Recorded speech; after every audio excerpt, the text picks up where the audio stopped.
మేము ఆధారాలు లేకుండా మాట్లాడటం లేదు. విమలమ్మ గారు మా మేనత్తే. కానీ మేము చేస్తున్న ఏమైతే మాట్లాడుతున్నామో వివేకానంద రెడ్డి గారి హత్య విషయంలో మేము ఆధారాలు లేకుండా మాట్లాడటం లేదు. ఏమైతే సిబిఐ చెప్తుందో అవే ఆధారాలు ఉన్నాయి అని మేము మాత్రమే ఎత్తి చూపుతున్నాము. ఆధారాలు ఉన్నాయి కాబట్టే మాకు తెలిసింది ఫలాని వాళ్ళు హత్య చేపించారు అని మాకు తెలిసింది కాబట్టే మేము మాట్లాడుతున్నాము. మళ్ళీ అన్యాయం జరగకూడదు, మళ్ళీ హంతకులు చట్టసభలకు వెళ్ళకూడదు, ఈ హత్య రాజకీయాలు ఆగాలి అని మేమిద్దరం అక్కా చెల్లెలం ఈరోజు కొట్లాడడం జరుగుతుంది. వైఎస్ వివేక హత్య కేసు గురించి ఎవరికి తోచినట్లుగా వారైతే మాట్లాడుతూ ఉన్నారు. దర్యాప్తు సంస్థలు దర్యాప్తు చేస్తూ ఉన్నాయి. తుది తీర్పు కోర్టులు ఇస్తాయి. దానిని బట్టే దోషి ఎవరు నిర్దోషి ఎవరు అనేది తేలుతుంది. అప్పటిదాకా అందరూ ఆరోపితులే. ఇక హత్య ఎవరైతే చేశారో వారు మేమే చేశాము అంటూ బయట తిరుగుతూ ఉన్నారు. ఇక ఈ హత్య వెనక ఎవరున్నారు అనేది ఒక పెద్ద రాజకీయ ఇష్యూ అయిపోయింది. మరి అక్క చెల్లెలు మాట్లాడుతూ ఉన్నారు, మేము ఆధారాలు లేకుండా మాట్లాడడం లేదు. వారికి ఉన్న ఆధారాలు ఏంటంటే సిబిఐ ఛార్జ్ షీట్ అట. వారిని ఇంతకంటే అతి తెలివి ఇంకోటి ఉంటుందా? ఈ ఛార్జ్ షీటును బేస్ చేసుకునే హడావుడిగా సినిమా కూడా తీసేశారు ప్రబుద్ధులు. సిబిఐ, ఎన్ఐఏ, ఏసీబీలు ఇలాంటి సంస్థలు ఎన్నో ఛార్జ్ షీట్లు వేస్తాయి. అయితే ఎంతమందికి వాటి ఆధారంగా శిక్షలు పడ్డాయి? శిక్ష పడ్డ తర్వాతనే కదా ఒకరిని దోషి అనేది. అప్పటి వరకు అందరూ ఆరోపితులే. అలాంటప్పుడు కేవలం సిబిఐ ఛార్జ్ షీటు ఆధారంగా ఒకరు దోషి అని ఎలా ఆరోపిస్తారు? ఇంతకుముందు ఆయేషా మీరా కేసులో అనుకుంటా సత్యంబాబు నిర్దోషిగా విడుదలయ్యాడు. ప్రొఫెసర్ సాయిబాబా కూడా 10 సంవత్సరాల తర్వాత నిర్దోషిగా విడుదలయ్యాడు. అసలు కోర్టులు నిర్ధారించకుండానే ఒకరిని దోషి నేరం చేసేశాడు అని అనవచ్చా?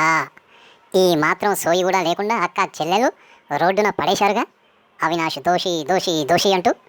ఒక్క అవినాష్ ఎందుకు, సినిమాలో చూపించినట్టు మీ అన్న వదినలు కూడా అని స్టీరియో ప్లే చేయండి.